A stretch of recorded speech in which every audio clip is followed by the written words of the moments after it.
If you could spell your first and last name for me, please, and what you do. Okay, so my name is spelled Eloisa Lopez. I am one of the co-owners of Mural Dreamers. I also design and paint and do graphic design for our company, And what company is that? Mural Dreamers. Could you tell me a little bit about yourself and how you got started as an artist? So I've been an artist since I was young, since I could remember. I've always liked to express myself through arts of different forms. As I got older, I tried to figure out how to make money with it. So I became a graphic designer, and then we joined Mural Fest in 2023, I think. And the rest is history. We fell in love with painting on walls and the giant canvases, and we've just been doing it since. And then when did you first realize art was something you wanted to pursue seriously? I think when I was in college, when I first joined college, I was going for a medical degree and I was extremely miserable. And I realized that I needed to express myself a little bit more. And so I decided to try maybe graphic design for a switch.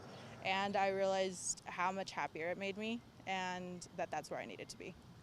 And how does graphic design translate to the mural art that you're doing right now? So I basically learned how to manipulate anything that I want to on any wall. So any art that I create, I can change it, manipulate it, and form it to fit anything that I want it to. And what draws you specifically to mural work and graphic design? I think the way that we can help people's vision come to life is something that's very fulfilling for me. And then how would you say creating a mural is different from creating art digitally like graphic design? So the difficult part is the size, right? We can all pick up a pen and paper and write a few words down, but once you get the huge part of it in, that's where things kind of get more complicated. You have to figure out how to get it on the wall, how to get it to look correctly. Like this wall, for example, has ridges. We have to make sure those ridges still look like a straight line. So that's really where things translate differently from digital to physical. It's just the sheer size and the materials we're working with. And then what goes into planning a mural before the first brushstroke even hits the wall? It's always the art, the inspiration that the person that is owning the wall wants on it, kind of the message that goes through it. I would say getting the art correct is the hardest part. Once the art is set, the rest is history. We just get on that wall and start painting. What excites you about coming to Southeast Texas for Mural Fest? Oh man, each year it's so much fun. It's so exciting. The energy that is just brought to life here in Beaumont is just intoxicating. Honestly, it's great. I love coming every single year. Do you have a favorite mural you've painted in the past for Mural Fest?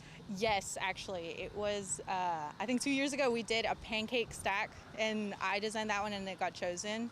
And it was pink, and it was pancakes, and it was so much fun. I had so much fun painting that one. And then, can you describe the mural you plan to create that's behind you? Yes, it is an arcade-inspired mural where Pac-Man is basically devouring all of our favorite things, and we get to watch it happen in a still before that goes down. And then, what message or feeling do you hope people take away when they see the art? I hope that they get excited. I think something that Beaumont kind of needs is a little bit of happiness, a little bit of fun, and I hope that that is brought into the city whenever they see our mural. How do you think public art changes or improves a community? Oh, it just brings like the life back into it, right? I think that anybody that's a Beaumont native knows it's a little difficult to have some fun here sometimes, but when there's all these forms of expression and all these people that come to bring life into it, there's just something that makes it so much better. And I think that that's super important. And then, walk us through what it's like to create a mural from start to finish. I know you said you've done this before. So the art is really fun. Getting to kind of like digitize something up is awesome. The next part would be getting it on the wall. So sometimes we use something called a doodle method. Sometimes we'll use this feature that we just bought, which is like an Oculus, like a VR headset, and we'll basically push our art onto the wall and get to draw it on there. Once we have our outlines and what we need to have like the base laid down, we just start filling in the spots and cleaning up anything that we don't like. And then it's done after a few hours of work. And I know you mentioned the VR headset. How would you say how much has that improved the workflow process? It is so much faster. The biggest part that took us like the longest before was projecting, because we used to project our stuff onto walls, and getting it set and getting those outlines on there as quick as possible before the projector shifts was so difficult. It took us hours to get a perfect mock-up on the wall sometimes, and now with the Oculus, it's just on there. We are able to draw it up, and it's perfect each time. And then what challenges do artists run into when painting outdoor murals? I would say the weather. The weather is the biggest challenge. Sometimes we've gotten some mock-ups done and we come back the next morning and the dew has just destroyed all of our outlines and we have to go back and do it all over again. Sometimes when it's too humid, because we're in Southeast Texas, the paint will start to melt. So there's a lot of different like problems that you run into that you kind of don't think about until you're facing them. So that's some issues. Is there a mural or a project you've done that means the most to you, and why? Oh, we just worked on a kids playground. We just finished it. We worked on it for a few years. That took a lot of our time up, and honestly, I just hope that all those kids that get to play in those bathrooms and that big playground have that art just like ingrained in their memory, and that would just mean a lot to me. And then what advice do you give young artists who want to follow a similar path? Do it. Just get in there. You already have the talent. You were born with it. Just push forward, believe in yourself, and one day you'll end up in the other side that you want it to be. And then are there any projects that we could see you guys working on next? And where can people follow your work to see what you've created? So we kind of go as the flow goes. We are Southeast Texas natives, so we work full time. But we are always looking for the next big project. We love to be parts of the community.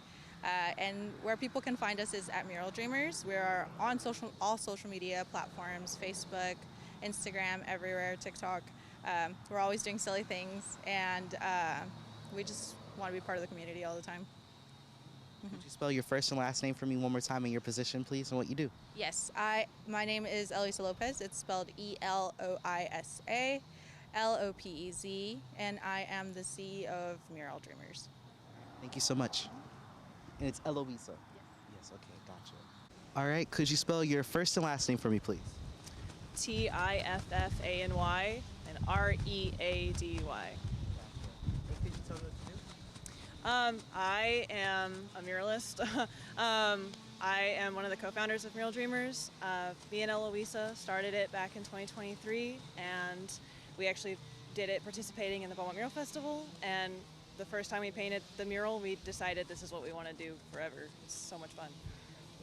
Could you tell me a little bit about yourself and how you got started as an artist? Oh my goodness.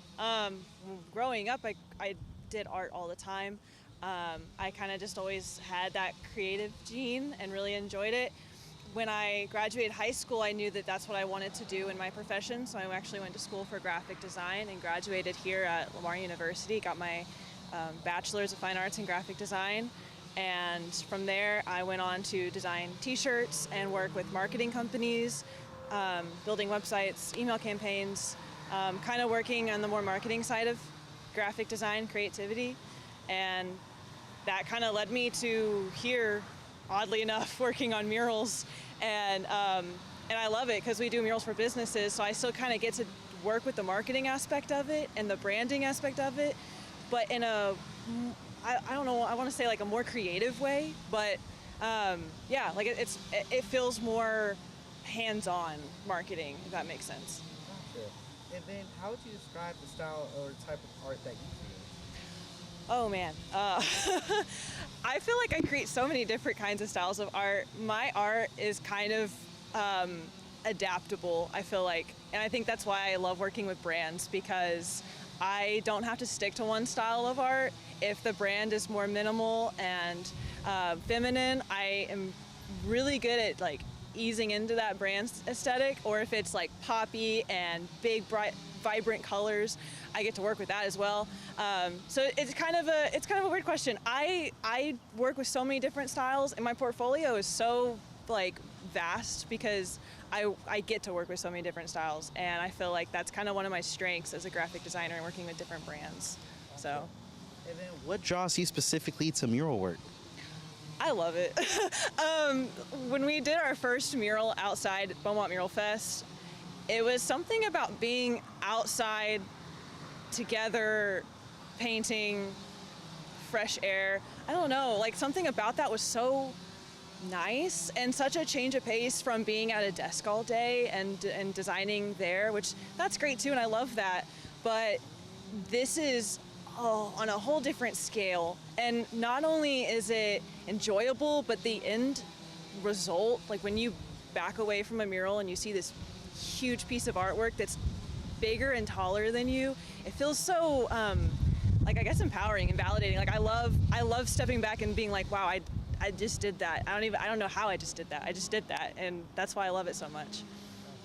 And then how does creating, what goes into planning a mural before the first brush stroke even hits the wall? A lot of back and forth with the client and what they would like to get done on the wall.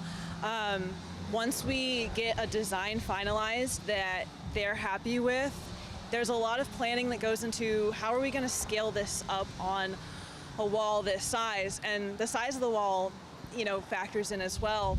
If it's like 2 stories or if it's just like an 8-foot by 15-foot wall.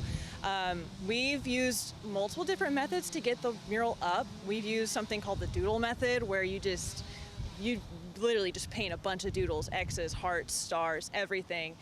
You may see some other muralists do that this year at the festival because it's a really popular method for really big walls. And all you do is you make the doodles, and then you take your digital artwork and you lay it on top, and you use those doodles to see where your artwork aligns with the doodle method. It takes a little longer. We've also used projectors sometimes. That helps speed the process up. And like this one, we actually used a MetaQuest Oculus to get this one up, and that works really well too. It really speeds up the process. So if a mural like this one has to get done in a short time frame, it speeds up the process so we can actually get it done that faster. So, what is the time frame for the mural to get finished? So all murals for Beaumont Mural Fest have to be finished by the last day of the festival, which I believe is March 22nd on Sunday, and the featured artists that come in and do the really big walls, they come in a little bit earlier in the week just to kind of lay the groundwork and get started like we're doing right now, just kind of getting a head start on the weekend. I know some of the local artists come in who do the cubes. They get to start, I think, on Friday, but everything has to be done by the last day of the festival. And then could you describe the mural you plan to create here? This mural is so fun. We're doing it for a local arcade bar and grill that I don't think we have anything like this in Beaumont, at least that I know of, and we're super excited because a lot of the murals we get to create, like we've done playgrounds, we've done schools, we've done senior parking spots, but this one is like retro, like Pac-Man, Donkey Kong, Q*bert, like all the fun retro arcade vibes that, like, we both are gamers, so like we were so excited when they reached out to us and said that they wanted us to do this wall because it was right up our alley. And then what message do you want people to take away when they see the art?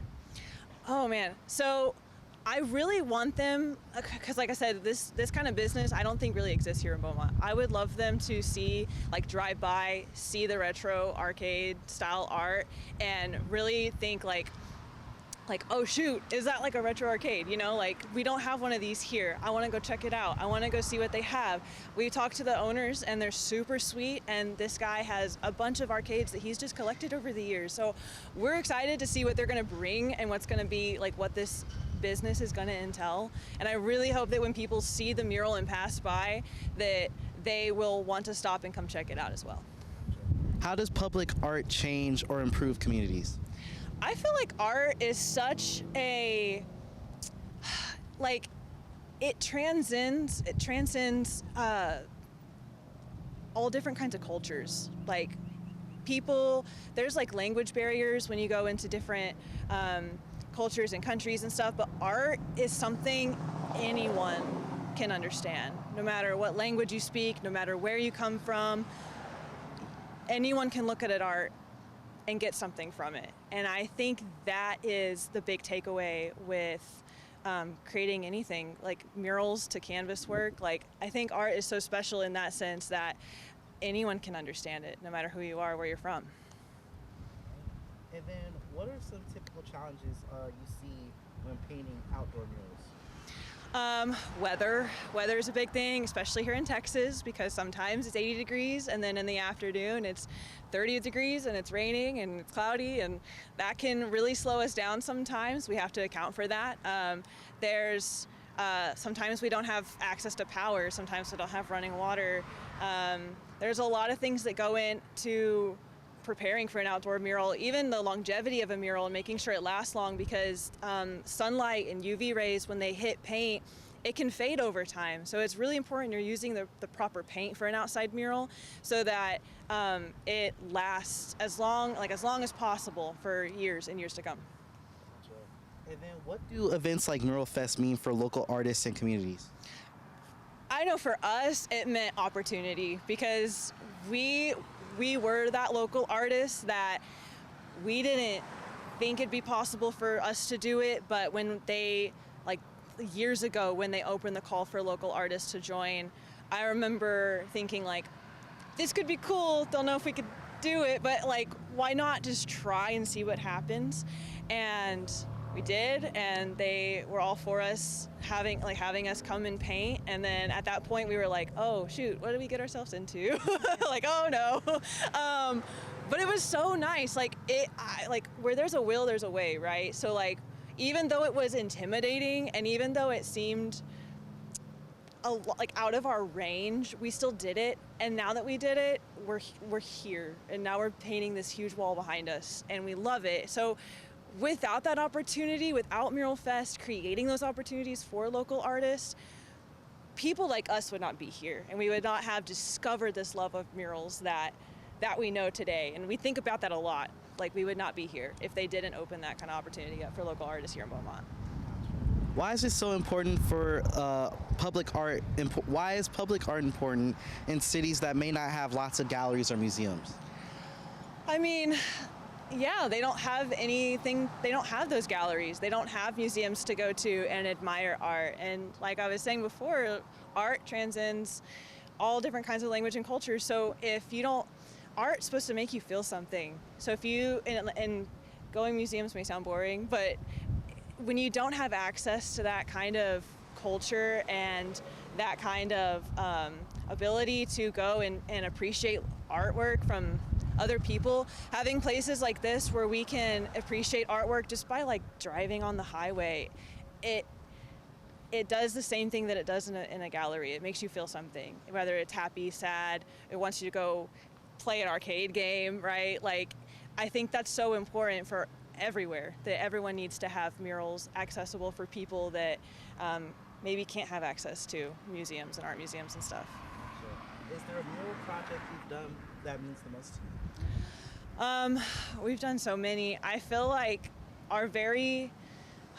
there's so many. I feel like for me, I really enjoyed our first mural when we did the one for Beaumont Mural Fest, just because that was the one that really inspired us to do what we're doing now and awakened this love of murals, because without that mural, I don't think we'd be painting murals or probably painting anything, because I'd probably still be at a desk making logos and websites for people, not knowing that I have this love for an entirely different art form. So yeah, I have to say our first one. And then, if you could give advice to any young artist to follow a similar path, what would you tell them? Don't psych yourself out. If it seems intimidating, do it. Like, just do it. Don't overthink it. Don't think you can't do it. Don't let other people tell you you can't do it. Just do it, and you never know what's gonna happen. Okay. And then what are some projects we could see in the future from you guys, and how can people see your work? Oh, I hope we get to do like more arcade stuff. I hope we get to do more public artwork outside. We've done a lot of murals inside, but I would love to keep making stuff outside. And you can find us on Facebook, Instagram, TikTok, at Mural Dreamers. We post all the time. We post our stories. We post behind the scenes. Like we're gonna be like spamming our feed with this project. So come and follow us. Could you spell your first and last name for me one more time and your position, please? Yes, TIFFANY, and I am co-founder of Mural Dreamers. All right. Thank you so much. Thank you. Mm-hmm.